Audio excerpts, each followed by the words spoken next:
ఓం నమ శివాయ. ఓం నమో నారాయణాయ. ఓం శ్రీ స్వర్ణాకర్షణ కాల భైరవాయ నమో నమః. నరదృష్టి నివారణ కాల భైరవాయ నమో నమః. ఓం సూర్య అరిష్టేతు సంప్రాప్తే సూర్య పూజాంచ కారయేత్. సూర్య ధ్యానం ప్రవక్ష్యామి ఆత్మదోషపీడోప ఉపశాంతయే. హరి ఓం. మా ఛానల్కి స్వాగతం. చూస్తున్న వీక్షకులకు ప్రేక్షకులకు ప్రియ కాళభైరవ భగవద్బంతులకి స్వాగతం పలుకుతూ మమ్మల్ని ఎంతగానో ఆదరిస్తూ ఉండబడినటువంటి ప్రియ సోదరీమణులకు అందరికీ కూడా సనాతన ధర్మ వీక్షకులకు సంరక్షకుల అందరిపైనను రథసప్తమి అనగా సూర్యుడి యొక్క జయంతి సందర్భంగా అందరికీ నిండు నూరేళ్ల ఆయురారోగ్యాలను ప్రసాదించాలని, ఎవరికి కంటి సమస్యలు, దేహ సమస్యలు, ఆత్మ సమస్యలు, అనారోగ్య సమస్యలు వాళ్ళకు రాకుండా సంపూర్ణ ఆయురారోగ్యాలు ప్రసాదించాలని సూర్యభగవానుని వేడుకుందాం. 16వ తారీఖు 2వ నెల 2024 నుండి 29/2/2024 వరకు పుట్టినటువంటి వారందరికీ కూడా ముందస్తుగా జన్మదిన శుభాకాంక్షలు. గతంలో వివాహం చేసుకున్న వారికి వివాహ వార్షికోత్సవ శుభాకాంక్షలు. ద్వాదశ రాశుల్లో గ్రహ గమనాన్ని ఒకసారి వీక్షింపచేద్దాం. మేషరాశిలో గురు సంచార స్థితి, కన్యరాశిలో కేతు సంచార స్థితి, మకర రాశిలో కుజుడు, బుధుడు మరియు శుక్ర సంచార స్థితి, కుంభరాశిలో రవి మరియు శని సంచార స్థితి, మీనరాశిలో రాహు సంచార స్థితితో ద్వాదశ రాశులలో గ్రహ గమనాలు ఫిబ్రవరి ద్వితీయార్థంలో ఈ విధంగా ఉన్నాయి. అలాగనే 21వ తారీఖున బుధుడు కుంభరాశిలోకి సంచారం చేయడం వల్ల అక్కడే ఉండబడినటువంటి రవి భగవానుడితో బుధుడు కలిసి ఉండడం వల్ల బుధాదిత్య రాజయోగము అంటారు. ప్రభుత్వ ఉద్యోగం ప్రయత్నం చేసేటువంటి వారికి ఇది చాలా మంచి కాలము అని చెప్పి గమనించాలి.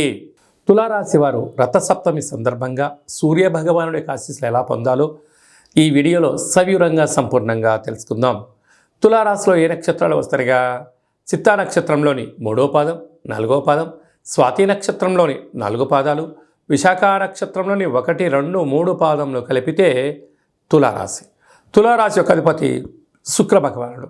చాలామందికి పుట్టినటువంటి కాల సమయంలో డేటా బర్తులు లేనటువంటి కారణం వలన పేరు యొక్క మొదటి అక్షరాన్ని అనుసరిస్తూ ఆ రాశిని తెలుసుకునే ప్రయత్నం అవుతుంది. అవి ఏ అక్షరాలు ఒకసారి పరిశీలన చేద్దాం. రా, రీ, శ్రీ, రు, రే, రో, తా, తి, తు, తే, తో అక్షరాల వారందరూ కూడా తులారాశి జాతకులే. తులారాశికి అధిపతి శుక్ర భగవాన్ అవ్వడం, ఈ రథసప్తమి సందర్భంగా సూర్య భగవాను యొక్క ఆశీస్సులు పొందడం కోసం ప్రతిరోజు సూర్య స్నానం చేసి పూజా కార్యక్రమం అనంతరము సూర్య భగవాన్ యొక్క దర్శనం, అర్ఘ్యాన్ని వదిలిపెట్టడం, సూర్య నమస్కారాలు చేయడం, ఆసనాలు వేయడం, ముద్రలు వేయడం వలన ప్రశాంతమైన వాతావరణం కలుగుతుందని చెప్పి గమనించాలి. నవగ్రహాల్లో సూర్య భగవాన్ని తెలుపు మరియు ఎర్రటి పుష్పాలతో మీరు అర్చన చేయడం వలన మనశ్శాంతి, గృహస్థాసుల జీవితంలో ఎలాంటి ఆటంకాలు ఉండవని చెప్పి గమనించగలగాలి. అలాగనే అర్ధాస్తమ కుజదోష ప్రభావం కారణం వల్ల కుజుడు, బుధుడు, శుక్రుడు ముగ్గురు కలిపి అర్ధాస్తమ సంచార స్థితిలో ఉన్నప్పుడు మీ జన్మ నక్షత్రం రోజున అష్టమి, పూర్ణిమ, అమావాస్య తిథుల యందున దూరవాయు జల ప్రయాణాలు పెట్టుకోకపోవడం, యంత్రాలతో, ఆయుధాలతో, పంచభూతాలతో దయచేసి మీరు చెలగాటమాడవద్దు. సంతాన స్థానంలో రవి చేత శని ఏడాది తర్వాత సంచారం చేయడం వలన పిల్లలని నదుల వైపు, నీటి వైపు, అగ్ని వైపు పంపించకుండా ప్రయత్నం చేయండి. కొద్దిపాటి ప్రమాదాలు పొంచి ఉన్నాయి కనుక ఏదన్నా తెలిస్తే చేయండి. విలువైనటువంటి వస్తువులు కానీ, బంగారు ఆభరణాలు కానీ, చెక్కుల విషయంలో పిల్లలకిచ్చి అజాగ్రత్త కావద్దు అని చెప్పి జ్యోతిర్విజ్ఞం తెలియచేస్తుంది. 6వ స్థానంలో రాహు సంచార స్థితి ఉండడం వలన అన్నింటా విజయానికి ఆలోచనలు వస్తున్నాయి, జాగ్రత్తగా వాడుకోండి. సప్తమంలో గురు సంచార స్థితి ఉండడం వలన నూతనమైన వివాహ ప్రయత్నాలు, గృహ ప్రయత్నాలు, విదేశీయాన ప్రయత్నాలు యోగదాయకం అని చెప్పి గమనించాలి. వ్యయంలో కేతు సంచార స్థితి ఉండడం వలన స్వల్పమైనటువంటి గృహ మార్పు, ఉద్యోగ మార్పులలో ఒత్తిడికి గురయ్యే పరిస్థితి ఉంటుంది. మౌనంగా ఉండండి. సాఫ్ట్వేర్, హార్డ్వేర్, యానిమేషన్స్, క్రియేటివిటీ రంగాలు, వస్త్ర వ్యాపారాలు, బంగారు వ్యాపారస్తులకు ఇది చాలా మంచి కాలము అని చెప్పి గమనించాలి. ఫిబ్రవరి మాసంలో 16వ తారీఖు నుండి 29వ తారీఖు వరకు ముఖ్యమైనటువంటి పండగల గురించి క్లుప్తంగా సవివరంగా సంపూర్ణంగా తెలుసుకుందాం. 16వ తారీఖున మాఘమాస శుద్ధ సప్తమి, రథసప్తమి కనుక సూర్య భగవానుడి యొక్క ఆరాధన, సూర్యారాధన చేయడం, సూర్య భగవానుడికి అర్ఘ్యం వదిలిపెట్టడము, మనము స్వామివారికి ఆసనాలు, ముద్రలు వేయడం వల్ల సంపూర్ణ ఆయురారోగ్యాలు మనకు ప్రసాదించడం జరుగుతుంది. అంటే కేవలం ఈ రథసప్తమి రోజే కాకుండా ప్రతిరోజు సూర్య నమస్కారం చేసుకోవడం, ప్రతిరోజు ముద్రలు వేయడం, ఆసనాలు వేయడం వల్ల సంపూర్ణ ఆయురారోగ్యాలు ఉంటాయని చెప్పి గమనించాలి. 17వ తారీఖున మాఘమాస శుద్ధ అష్టమి శనివారం కృత్తికా రోహిణి నక్షత్ర సందర్భంగా అసితాంగ కాళభైరవ స్వామిని పూజించాలి. 24వ తారీఖున మాఘ పూర్ణిమ, మాసానా మాఘమాసం అంటారు. మాఘమాసంలో పూర్ణిమకు చాలా ప్రత్యేకత ఉంటుంది. నదీ స్నానము, సముద్ర స్నానము, దానము యోగదాయకము. అలాగనే మనకు 27వ తారీఖున మాఘమాస బహుళ అష్టమి మంగళవారం.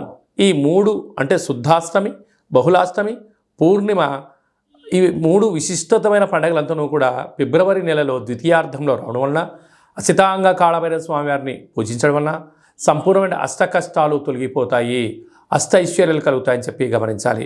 కనుక కాళభైరవ స్వామి నామస్మరణ, ఇంట్లో కూష్మాణ దీపము, కాళభైరవ దీపము, ముడుపు కట్టడము యోగదాయకం.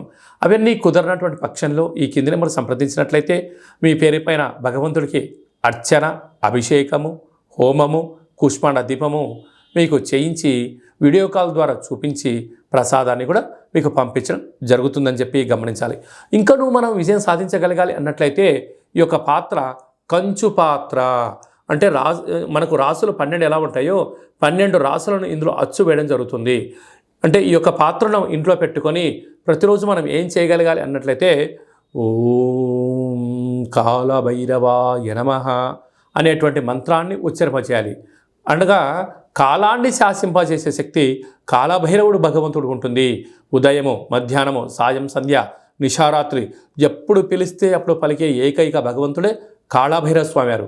కాళభైరవ స్వామివారిని పూజించడం, స్మరించడం వల్ల సకల భూత ప్రేత పిశాచ సకల దుష్టగ్రహాలు, నరదృష్టి గ్రహాలు, సంపూర్ణమైనటువంటి అష్ట కష్టాలను తొలగిపోయి అష్టైశ్వర్యానికి స్వాగతం పలకడము, సకల ప్రయోగాలు, దుష్ట ప్రయోగాలు కూడా తొలగిపోతాయని చెప్పి గమనించాలి. ఈ పాత్ర వలన ఉపయోగం ఏమిటయ్యనగా ఓంకారనాదము శబ్దం రావడము, కాళభైరవ స్వామికి స్మరించడం వలన మానవుని యొక్క దేహంలో ఉండబడినటువంటి షట్చక్రాలు వికసింపచేసి దరిద్రము పోయి అదృష్టం కలుగుతుందని చెప్పి గమనించాలి. ఒక్కసారి ఈ యొక్క పాత్ర ద్వారా ఎలా శబ్దం వస్తుందో ఒకసారి వీక్షింపచేద్దాం.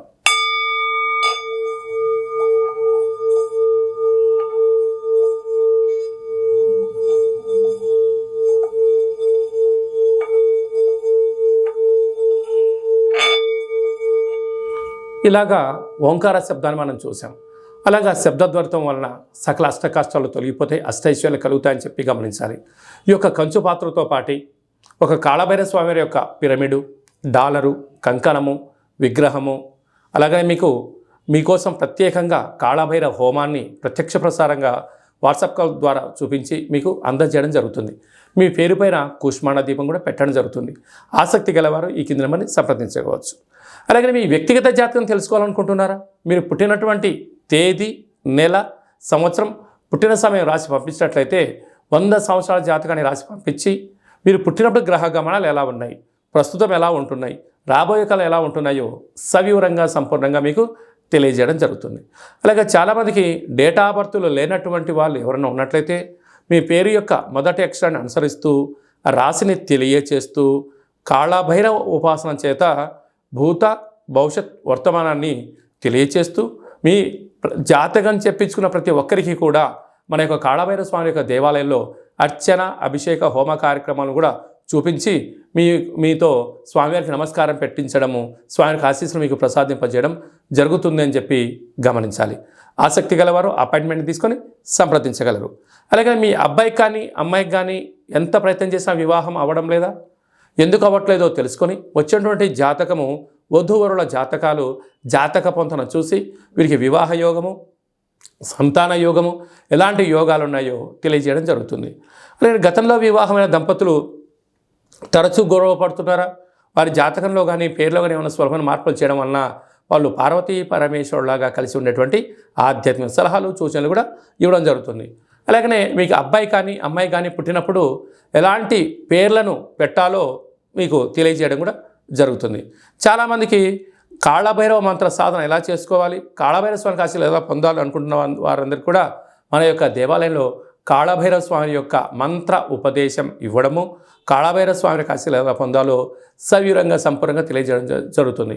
అనేక మందికి మీరు పుట్టినటువంటి రోజున, మ్యారేజ్ డే రోజున మీరు అర్చన అభిషేకం చేయించుకోవాలనుకుంటున్న వారందరికీ కూడా మన యొక్క కాళభైరవ స్వామి యొక్క దేవాలయంలో మీ పేరుపైన స్వామివారికి అభిషేకము, అర్చన, కాళభైరవ హోమం కూడా చేయించడం జరుగుతుంది. అలాగే అన్నప్రసాద వితరణ కూడా చేయడం జరుగుతుంది. ప్రధానంగా అందరికీ వ్యక్తిగత నరుడు యొక్క దృష్టికి నల్లటి నాపర ఎలా బద్దలు అవుతుంటుందో మీ అందరికీ కాళభైరవ స్వామి వారి యొక్క రుద్రాక్షని మీకు నరదృష్టి నివారణ ప్రసాదంగా పంపించడం జరుగుతుంది. కనుక ఆసక్తి గలవారు ఈ కిందములు సంప్రదించి నరదృష్టి రుద్రాక్షను సంపాదించి ఆ యొక్క దుష్టగ్రహాన్ని దూరం చేసుకొని అదృష్ట లక్ష్మికి స్వాగతం పలకగలరు. అందరిపైనను కాళభైరవ స్వామి యొక్క ఆశీస్సులు, అసితంగా కాళభైరవ స్వామికి ఆశీస్సులు ఉండాలని కోరుకుంటూ ఆశీర్వచనం. ఓం కాళకాలాయ విద్మహే కాళాతీతాయ ధీమహి తన్నో శ్రీ స్వర్ణాకర్షణ కాళభైరవ ప్రచోదయాతు. అందరికీ నరదృష్టి నివారణ కలగాలని, అందరికీ చల్లని చూడు ప్రసాదించాలని కాళభైరవ స్వామి వేడుకుందాం. ఈ వీడియో మీకు నచ్చినట్టయితే లైక్ చేయండి, షేర్ చేయండి, మా ఛానల్ని సబ్స్క్రైబ్ చేసుకోండి, పైన ఆల్ అనే బటన్ కూడా తెలియచేయండి. ఈ భక్తి సమాచారాన్ని మీరు ఎవరి గురించి క్షేమం ఆలోచన చేస్తున్నారో, మీ క్షేమం గురించి ఎవరు ఆలోచన చేస్తున్నారో ఈ భక్తి సమాచారాన్ని చేరవేసి కాళభైరవ స్వామికి ఆశీస్సులు పొందగలరు.